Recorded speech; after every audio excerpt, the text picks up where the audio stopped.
Pamagat Coamoxiclav, ang dynamic duo ng mga lumalaban sa impeksyon. Naisip mo na ba kung paano kayang talunin ng isang tableta ang mga impeksyong parang imposible ng gumaling? Narito ang malaking revelasyon, hindi lang isang gamot ang gumagana.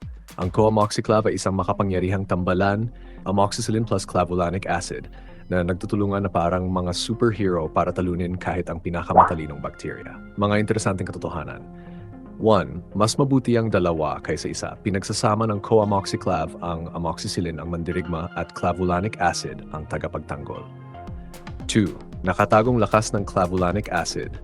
Hindi ito direktang pumapatay ng bakterya. Hinaharang nito ang mga enzyme na sumisira sa amoxicillin, kaya nagagawa ng amoxicillin ang trabaho nito ng buong buo.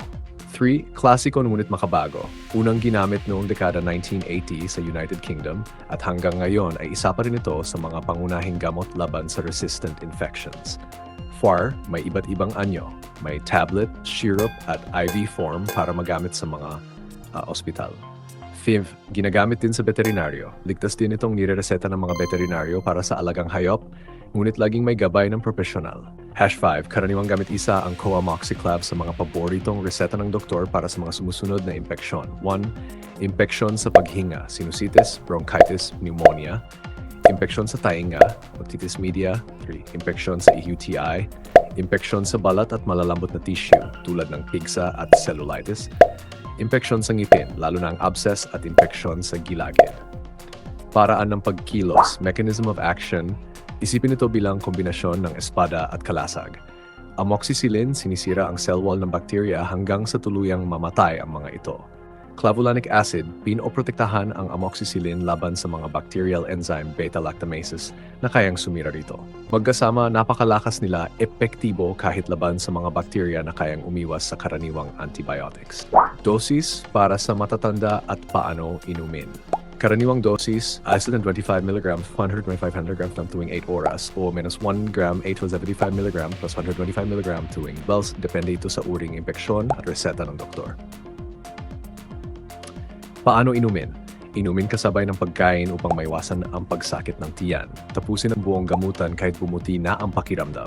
Ito ay mahalaga upang maiwasan ang antibiotic resistance. Uminom ng maraming tubig habang umiinom ng gamot. 5. Karaniwang side effects. Kahit ang mga superhero na gamot ay may side effects. Kadalasan ay banayad lamang, pagduduwal o pananakit ng tiyan. 2. Pagtatay. 3. Sakit ng ulo. Pantal o banayad na allergy. Kung kumalat ang pantal o may hirap sa paghinga, tingnan ang safety first. Sa iba, impeksyon ng yeast thrush. Dahil naapektuhan ang normal na bakterya sa katawan. Tip, inumin ito kasabay ng pagkain at maraming tubig upang maging mas magaan sa tiyan. Mga posibleng interaksyon sa gamot. Mag-ingat kung umiinom ng mga sumusunod. Allopurinol, maaring magpataas ng sansa ng pantal. Warfarin, pampalabnaw ng dugo. Maaring tumaas ang risk ng pagdurugo. Maaring bantayan ng doktor ang INR. Methotrexate, maaring tumaas ang toxicity nito. Mga contraceptive pills, maaring bahagyang bumaba ang bisa. Gumamit ng backup protection. Kaligtasan muna. Ligtas para sa karamihan ng matanda at bata kung tama ang reseta. Iwasan kung may allergy sa penicillin o dating problema sa atay dahil sa antibiotics. Uminom ng maraming tubig at kumonsulta agad sa doktor kung may napansing. Tuloy-tuloy na pagtatay, posibleng C. difficile infection. Paninilaw ng mata o balat, posibleng problema sa atay. Hirap sa paghinga o pamamaga, senyales sa isang sulyap. Ang Coamoxiclav ay hindi lang basta antibiotic. Isa itong dynamic duo na gumagamit ng pagtutulungan upang talunin ang bakterya. Inumin kasabay ng pagkain, tapusin ang buong dosis, at hayaan mong gawin ng makapangyarihang tambalang ito ang kanilang trabaho. Ang video na ito ay para sa layuning edukasyonal lamang. Mangyaring kumonsulta sa inyong healthcare professional para sa karagdagang impormasyon. Kung nagustuhan mo ang video na ito at gusto mo pang makakita ng ganitong content, i-like at mag-subscribe ka na sa aking channel. Mag-comment ka rin ng gamot, supplement o active ingredient ng skincare na gusto mong i-review ko sa susunod.